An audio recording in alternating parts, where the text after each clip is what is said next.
An alien witness survived and warned the galaxy about humans. Part 1. The Observation. The ship moved through the darkness of space without making a sound. It was called the Silent Witness, and it had traveled for 6 long months to reach this small yellow star. The crew of 12 aliens waited inside, watching their screens with growing confusion. Was the youngest member of the crew. His job was simple. He had to write down everything he saw.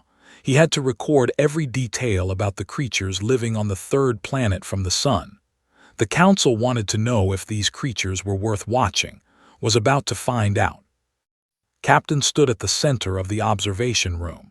His gray skin glowed faintly under the ship's blue lights. He had studied over 200 species in his long career. None of them had ever made him feel the way he felt now. "Bring the planet into focus," he ordered. The main screen flickered and then showed a world of blue and green and white. It was beautiful, but as the cameras zoomed closer, the beauty faded. Saw smoke rising from burned cities. He saw craters where bombs had fallen. He saw rivers choked with debris and forests turned to ash. "What happened here?" asked quietly. "They did this to themselves," answered. His voice was cold. "They call it a world war, their second one in 30 cycles." Could not understand. They had stopped fighting each other thousands of years ago. Every advanced species eventually learned that cooperation was better than conflict. It was simple logic, but these creatures, these humans, had nearly destroyed their own world. Twice. "They are primitive," the ship's scientist Merrick declared. "Violent and primitive. We should mark this world as dangerous and leave." But shook his head slowly.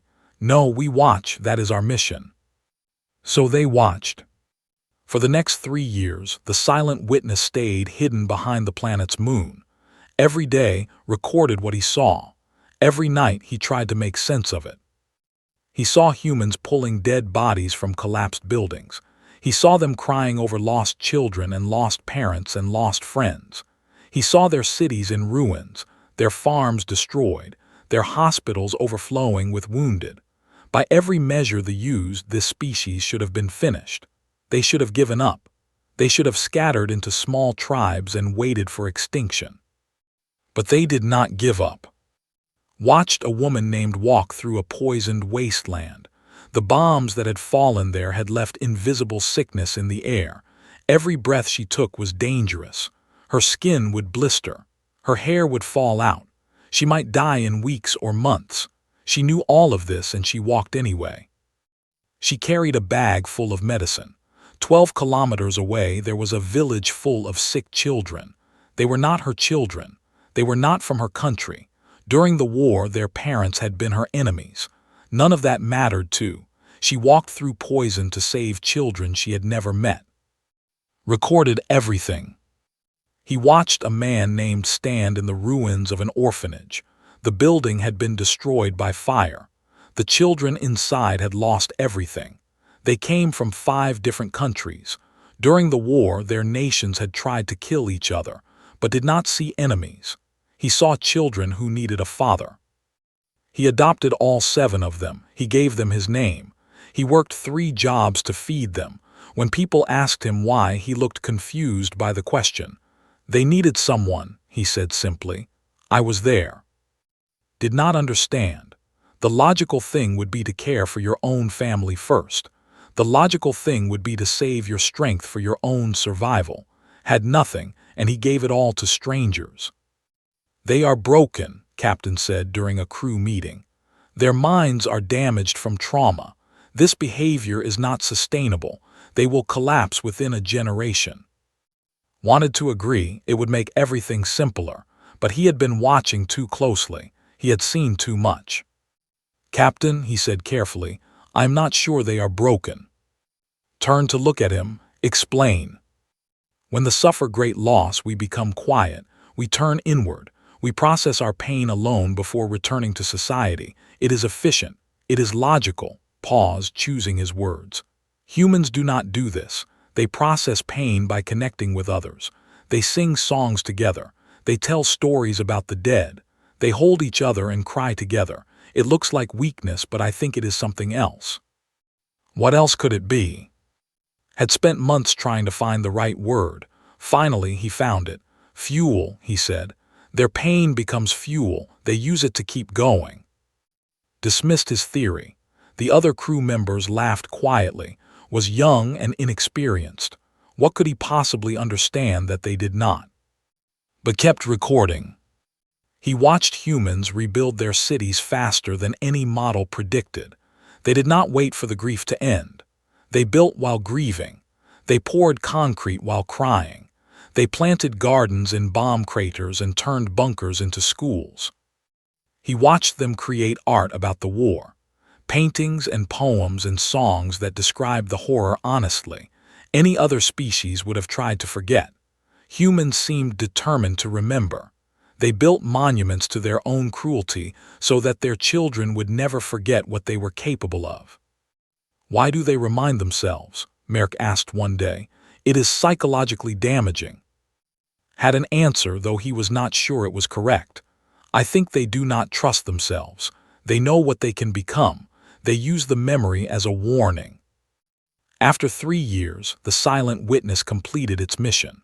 The crew prepared for the long journey home. They would deliver their report to the council. They would recommend that humanity be classified as a violent but unremarkable species, too primitive to pose any threat. On the last night of observation, saw something that changed his understanding forever. A human city was holding a festival. Just 10 years ago, this city had been completely destroyed. Half of its population had died. The survivors had rebuilt it stone by stone. Now they were celebrating with music and food and lights. Zoomed in on a single family. A grandmother sat in a chair watching children play. She had lived through both wars. She had lost her husband, 2 sons, and 3 siblings. She had seen horrors that would destroy any mind. And she was laughing. The children were playing a game, running in circles around her chair. One of them tripped and fell. The grandmother reached down to help the child up. She kissed the small wound on the child's knee. She said something that made the child smile again. Felt something strange in his chest. They did not have a word for it, but humans did. They called it hope. He wrote his final observation for the day. These creatures are not broken. They are not primitive. They are something I have never seen before. They take their pain and transform it into purpose. They turn their losses into reasons to love more fiercely. They should not exist. By every logical measure, they should have destroyed themselves long ago, but they refuse to die. They refuse to stop hopping. I do not know what this means for the galaxy, but I know this much. We have made a terrible mistake by ignoring them. One day they will reach the stars, and when they do, nothing will ever be the same. He sent the report to the council. They filed it away and forgot about it. It was the first warning. They would not remember it until it was far too late. An alien witness survived and warned the galaxy about humans.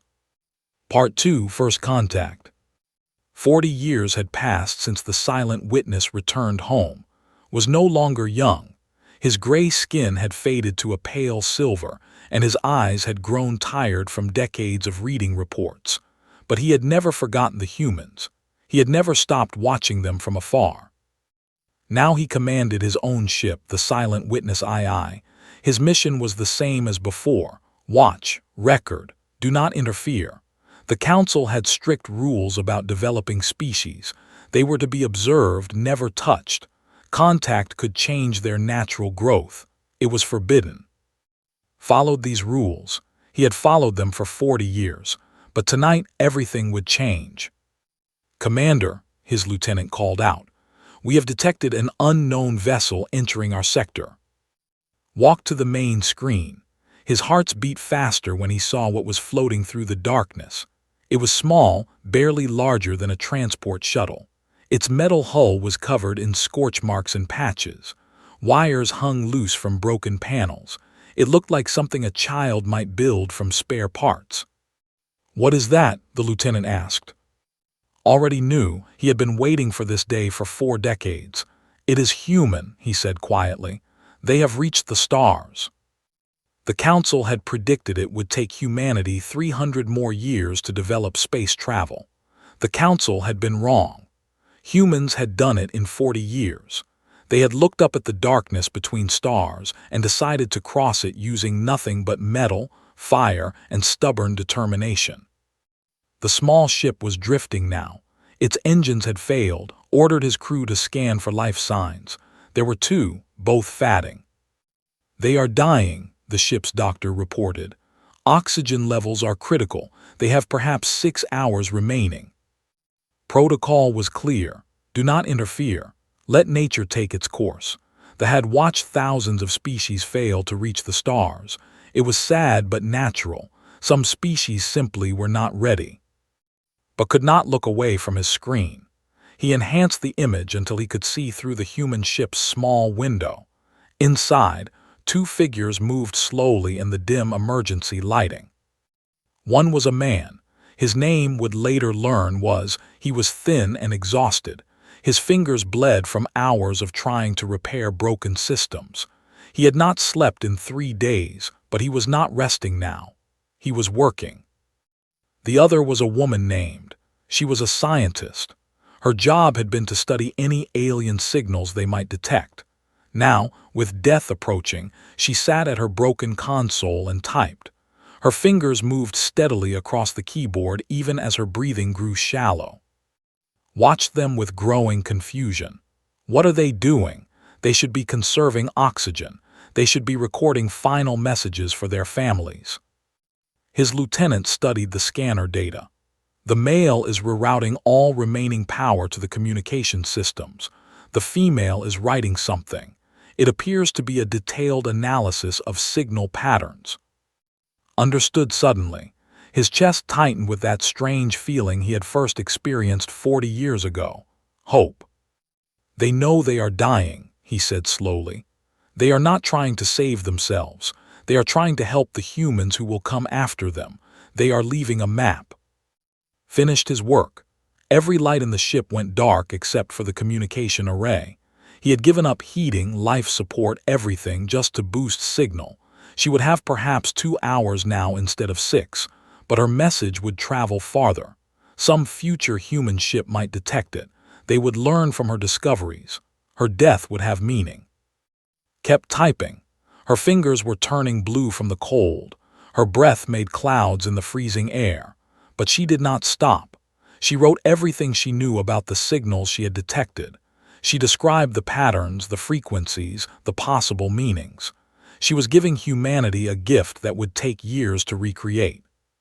Sat beside her. He did not interrupt. He did not cry. He simply waited, ready to help if she needed anything. When she finally finished, she leaned against his shoulder. They sat together in the darkness, waiting for the end. Made his decision. "Bring them aboard," he ordered. The bridge went silent. His lieutenant stared at him with wide eyes. "Commander, that is against protocol. The Council will." "I know what the Council will do," interrupted. "Bring them aboard anyway." The rescue was difficult. The human ship had no compatible docking ports. His crew had to cut through the hull and carry the unconscious humans through open space. Both were barely alive when they reached the medical bay. But they survived. When woke 3 days later, he found himself in a room full of strange creatures with gray skin and too many eyes.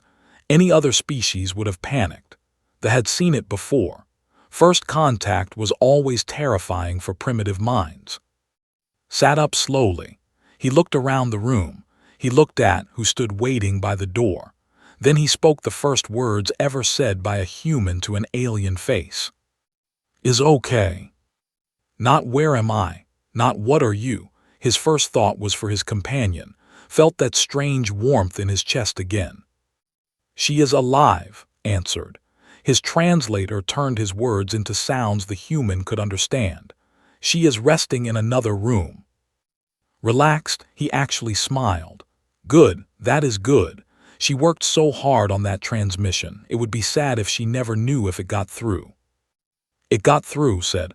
"We received it, that is how we found you." nodded as if this made perfect sense, as if being rescued by aliens was just another problem solved. "Thank you for saving us. We did not expect to meet anyone out here. We thought we were alone." "You were dying. You could have used your final hours to rest, to make peace with death. Instead, you work to help future explorers. Why?" Looked confused by the question. "Because they would need help. Dying is easy. Everyone does it eventually, but leaving something useful behind, that is harder, that matters more." Had studied humans for 40 years. He had watched them survive wars and famines and disasters. He had seen their cruelty and their kindness. But this moment, this simple conversation with a dying man who used his final breath to help strangers, this was when truly understood. Humans were not just survivors. They were builders. Every generation laid foundations for the next. Every death became a lesson for the living. They did not fear extinction because they had learned to make themselves immortal through their works, their words, their children. Recovered 2 days later, she cried when she learned that had received her transmission, not from sadness, from joy. Her work would survive, other humans would read it, her death would have mattered. Reported everything to the council. He explained why he had broken protocol. He described what he had learned about human nature. He begged them to understand that humanity was different from any species they had encountered before. The council did not understand. They saw only the broken rules. They ordered to return home for punishment. They classified his rescue of the humans as an act of treason, and were returned to human space in a small shuttle. They carried with them the first gift ever given by to humanity, a map of nearby star systems, had included it secretly, against all orders. Went to prison. He spent 10 years in a small cell, writing his observations about humanity. The council ignored his writings. They believed he had lost his mind. They believed humans were just another primitive species who would destroy themselves eventually. They were wrong. They would learn just how wrong in ways they could never have imagined. Meanwhile, somewhere in human space, and shared their story. They showed the map to human scientists. They described the strange gray aliens who had saved their lives for no reason except kindness. Humanity looked at the stars with new eyes. They were not alone, and somewhere out there, someone had thought they were worth saving. They would remember that. They would repay that debt 1,000 times over, but that is a story for another day. An alien witness survived and warned the galaxy about humans. Part 3: The Siege of Prime. 20 years after went to prison, the sky above Prime turned red with fire. They had come. They were an ancient species. They had been conquering worlds when they were still learning to use tools. Their empire stretched across 6 arms of the galaxy. 43 species lived under their control.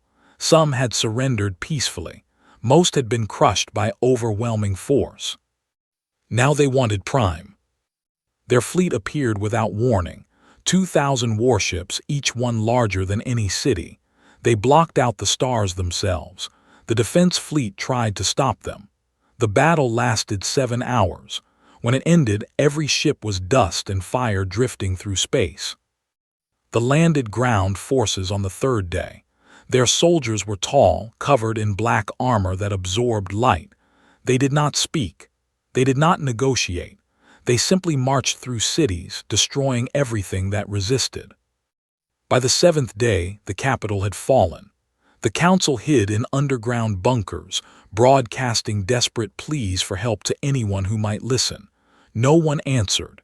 The galaxy had learned long ago that fighting was pointless. Better to hide and hope they passed you by. Sat in his prison cell, listening to explosions shake the ground above him. The guards had fled days ago. He could have escaped, but where would he go? His world was dying around him. Then, on the 10th day, something impossible happened. The first human ship appeared at the edge of the system. It was small and ugly, its hull covered in patches and repairs. More ships followed. 5, 10, 15, 17 in total.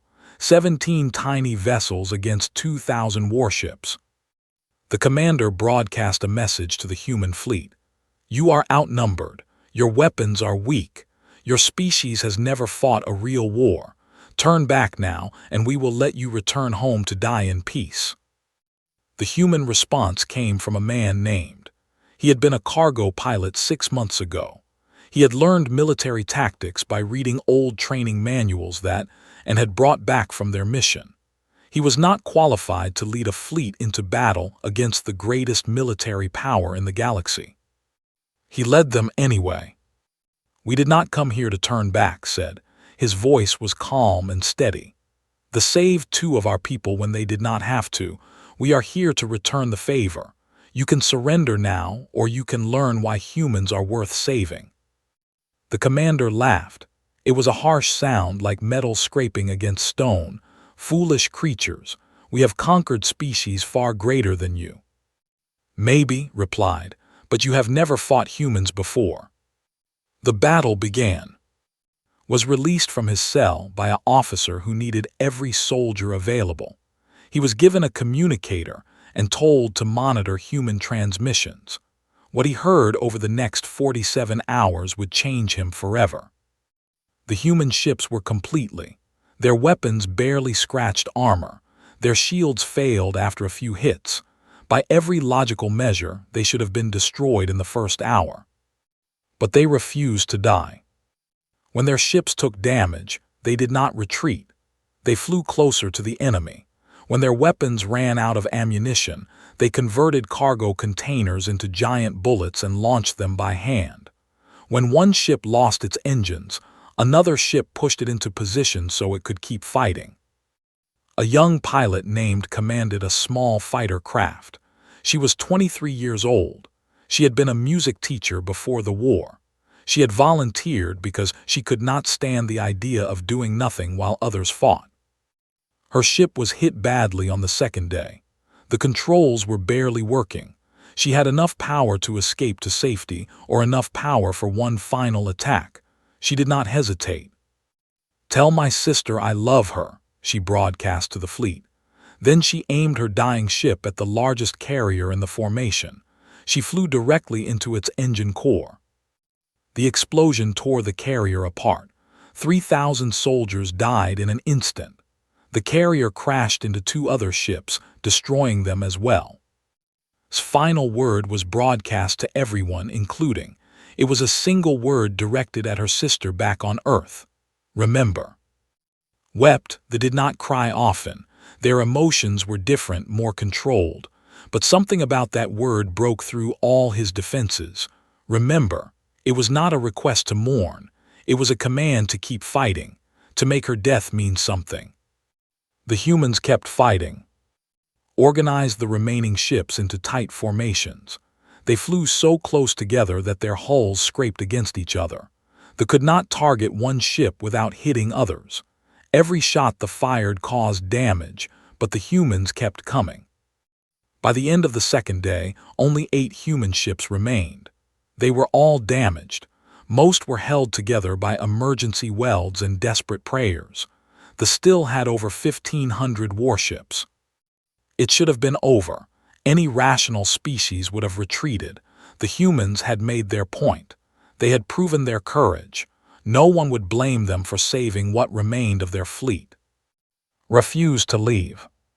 We did not come here to make a point, he told his exhausted crew.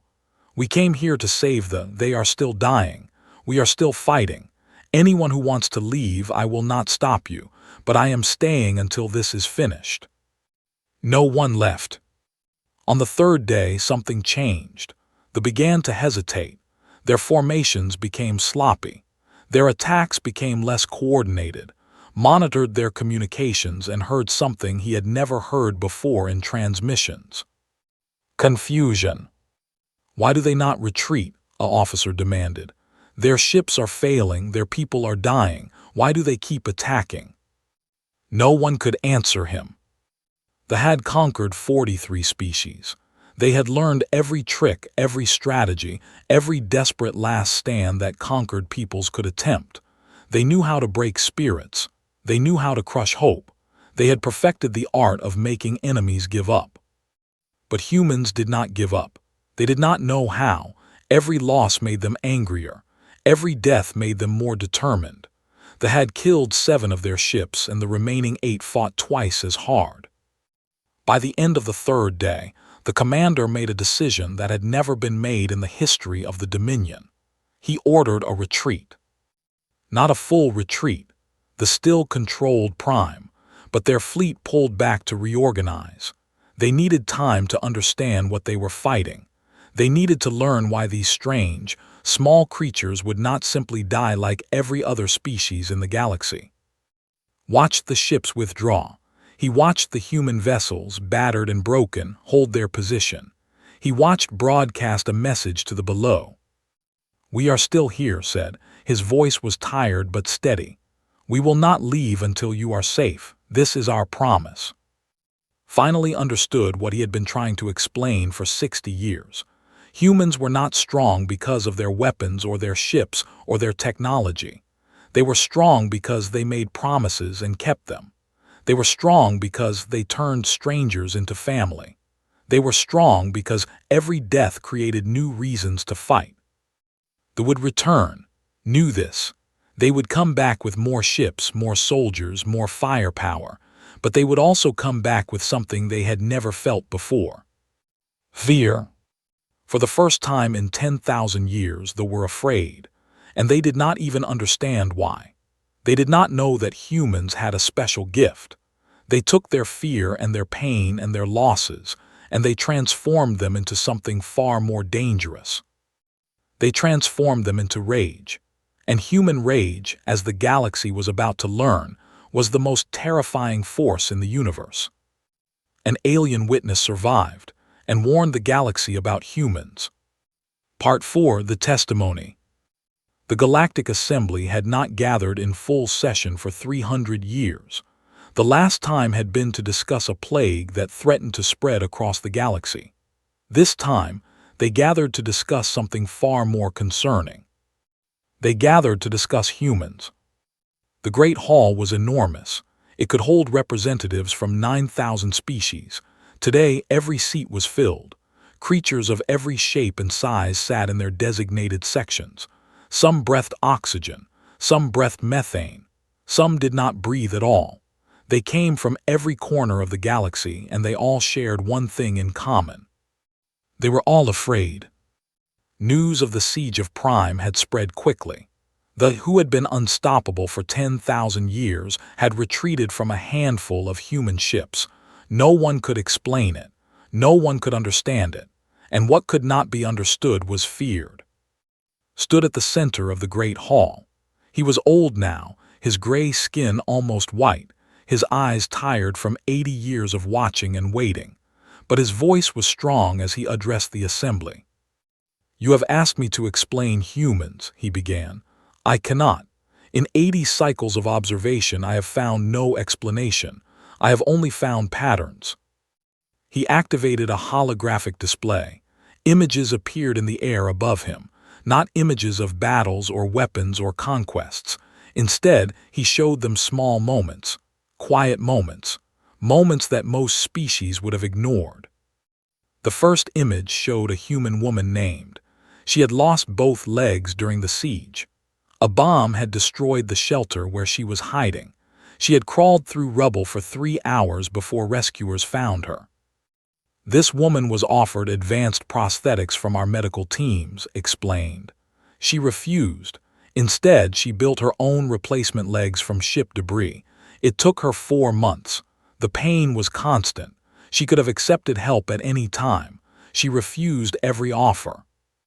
The assembly murmured in confusion. "Why would she reject assistance?" a delegate asked. "Because accepting help would have meant admitting defeat," answered. "Humans do not see injury as an ending. They see it as a challenge. She walks now on legs she built herself, and she teaches other wounded humans to do the same. Her pain became her purpose." The next image showed a human man named. He sat alone in a small room, writing on paper with an ancient ink pen. His face was calm, but his eyes held deep sadness. This man watched his entire crew die during the battle, continued. 12 people, his friends, his family in all but blood. When we rescued him, we expected him to need psychological treatment for years. Instead, he spent his entire rescue journey writing letters, one for each family of his fallen crew. He described how each person had died, not with sadness but with pride. He told them their children, their siblings, their parents had died as heroes. Paused. He finished the letters before he allowed himself to grieve. He said the families deserved to know before he deserved to feel. The assembly was silent. This behavior made no sense to most species. Grief was private, pain was personal. Sharing it with strangers seemed wasteful and strange. But was not finished. The third image showed a child, a little girl named. She was perhaps 7 years old with dark hair and bright eyes. She stood in the ruins of a city, surrounded by alien children who towered over her. This child was born on Prime to human refugee parents, explained. She has never seen Earth. She speaks our language better than her parents' tongue. After the siege, the children were traumatized. They had seen horrors no child should witness. They would not speak. They would not play. They simply sat in silence, waiting for the fear to fade. He smiled slightly. This human child taught them a game. She called it hide and seek. The rules are simple. One child counts while others hide. Then the counter searches for them. There is no purpose to the game. There is no prize for winning. It exists only for joy. The image shifted to show running through rubble with 5 children chasing her. They were laughing. The sound was strange and wonderful. Children had not laughed in months. She made them play, said. She refused to let them be afraid. She turned ruins into playgrounds and strangers into friends. She is 7 years old and she has healed more trauma than all our medical teams combined. The representative rose from his seat. He was tall and dark, his armor gleaming under the assembly lights. You show us children and cripples and grieving men, he said harshly. This does not explain how they defeated our fleet. This does not explain their power. Turned to face him directly. You still do not understand. These are not distractions from their power. These are the source of it. He deactivated the holographic display. He stood alone at the center of the hall, surrounded by 9,000 species who waited for answers. Humans do not conquer, he said slowly. They adopt. Every person they meet is a potential family member. Every enemy is a potential friend. They look at the universe and see not threats but connections waiting to be made.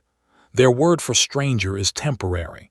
Everyone eventually becomes either friend or enemy, and even their enemies are only friends they have not convinced yet. The representative laughed bitterly. This is weakness. Compassion makes species soft. We have crushed compassionate species before. Yes, agreed, and that is exactly why you lost. The hall fell silent. Humans transform their compassion into strength, continued. Every atrocity you commit creates 1,000 new human soldiers. Every species you conquer becomes a species humans will die to liberate. You taught the galaxy to fear you. They have taught the galaxy to hope. And hope, representative, is far more contagious than fear. He walked closer to the section. Guards moved to stop him, but he ignored them. You asked me for their weakness. Here it is. Humans care too much. They will die for people they have never met. They will sacrifice everything for an ideal.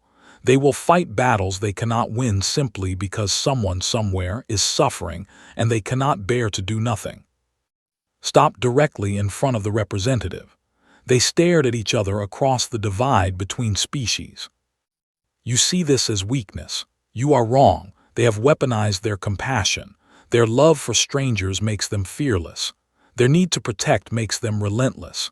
They do not fight for territory or resources or power. They fight because fighting is right. And you cannot defeat an enemy who does not care about winning. You can only delay them. The representative said nothing. For the first time in living memory, he had no response. Turned back to face the assembly. I was sent to warn the galaxy about humans. I have done so, but let me be clear about the nature of this warning." He raised his voice so that every species could hear. "Do not fear humans because they are dangerous. Fear them because they will make you care. They will make you love. They will make you fight for things you thought you had forgotten. They will remind you what it meant before your species grew old and cautious to be young and foolish and brave."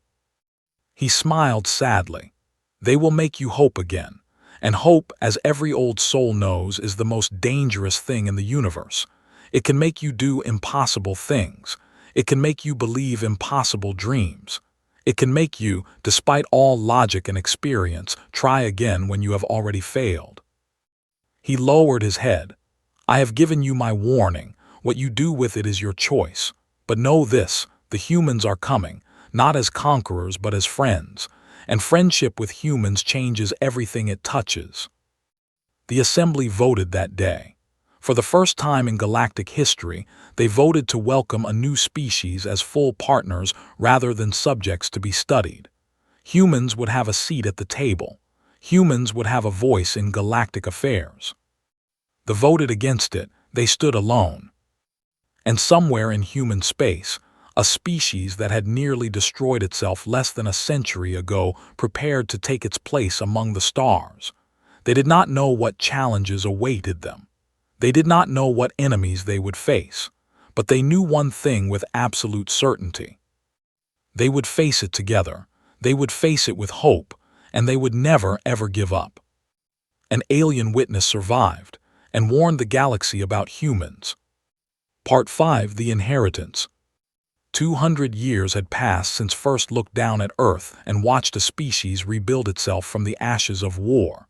He had been young then, full of questions he could not answer.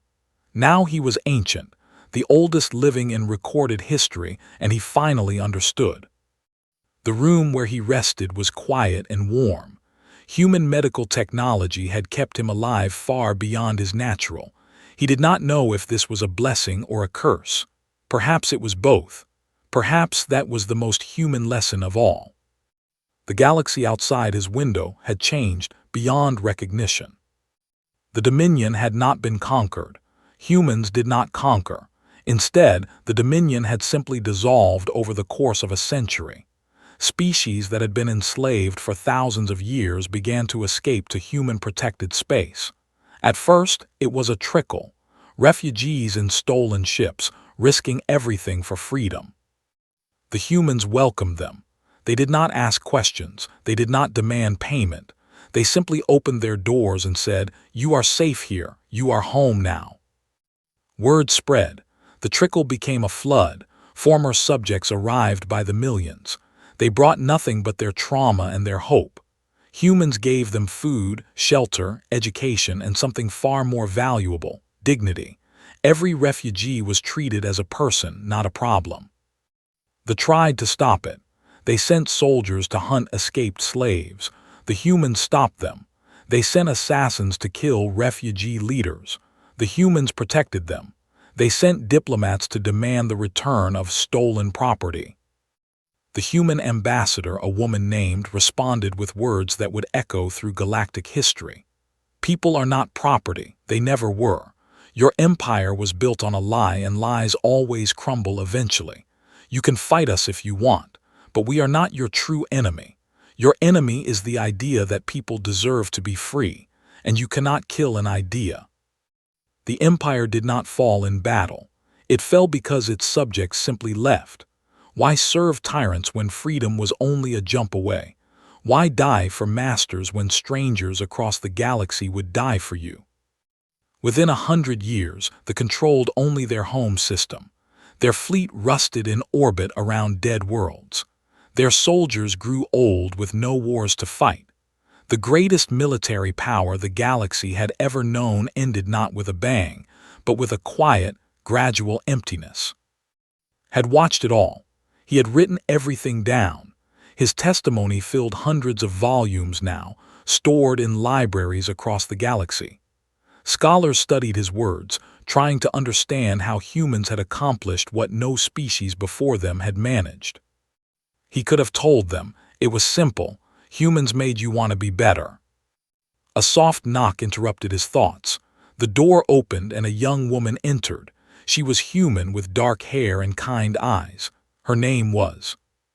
She was granddaughter, not by blood, of course, and humans could not produce children together. But humans had taught the galaxy that family was not about blood. Family was about choice. Had been orphaned during a refugee crisis 30 years ago. Had taken her in, raised her, loved her. She was his family in every way that mattered. "You should be resting," said gently.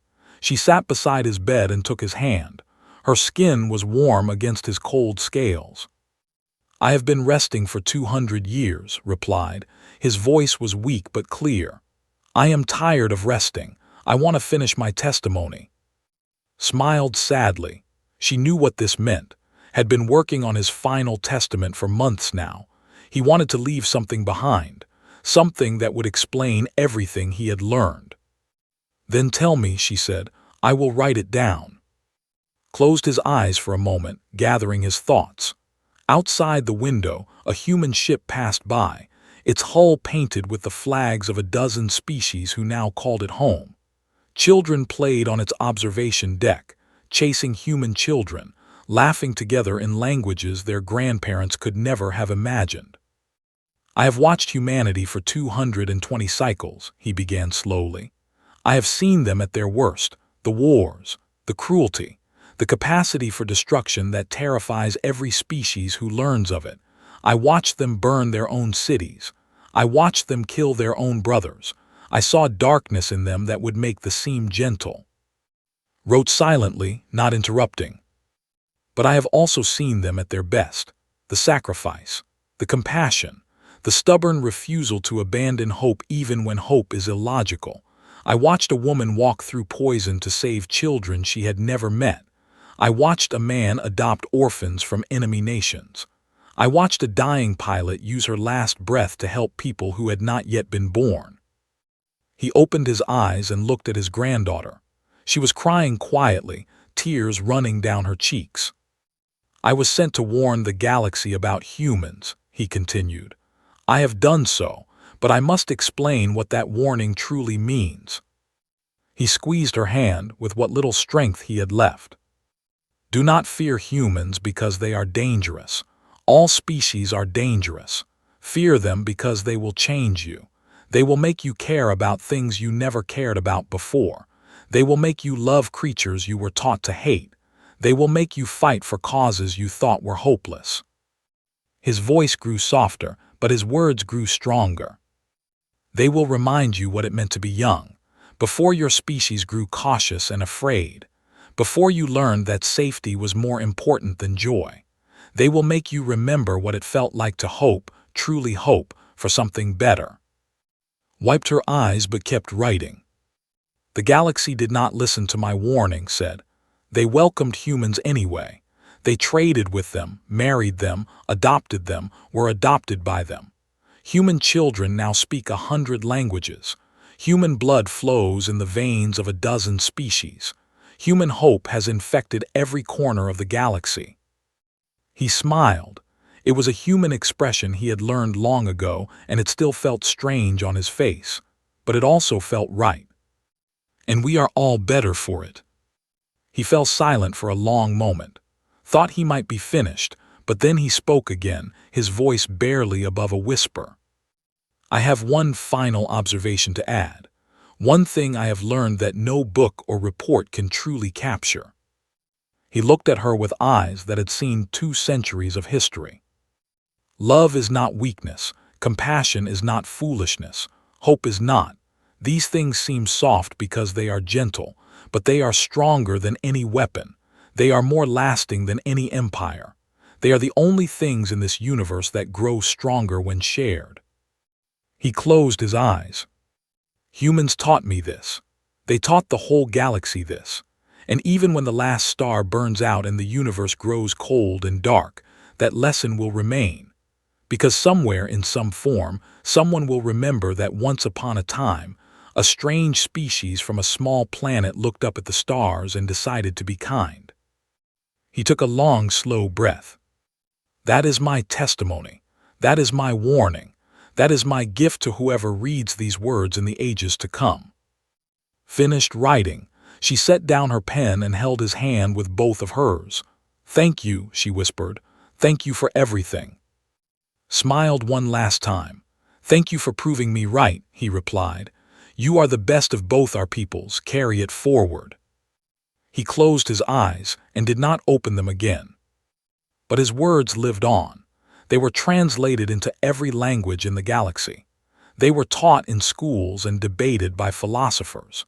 They became the foundation of a new understanding between species, a bridge built from hope and compassion and stubborn human determination. And somewhere, on a small blue planet orbiting an unremarkable yellow star, children still played in gardens planted in bomb craters. They did not know they had changed the galaxy. They did not know they had fulfilled an ancient warning and transformed it into a blessing.